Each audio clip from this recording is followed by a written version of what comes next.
Praise Lord, Ave Maria. ലൂർദിലെ പള്ളിയിൽ നിന്ന് തന്നെ അടുത്ത വീഡിയോ നിങ്ങൾക്ക് വേണ്ടി ഞാൻ ബ്രോഡ്കാസ്റ്റ് ചെയ്യുന്നു. ഈ വീഡിയോ എടുക്കാൻ തുടങ്ങിയപ്പോൾ തന്നെ പള്ളിയിൽ മണികൾ അടിക്കാൻ തുടങ്ങി.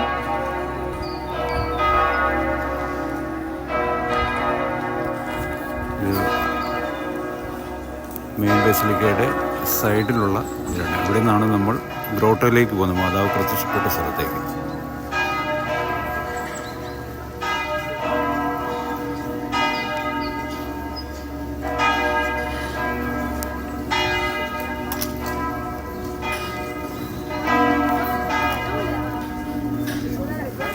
ഇവിടെ വിശുദ്ധ കുർബാന ആരംഭിക്കാനുള്ള സമയമാണ്.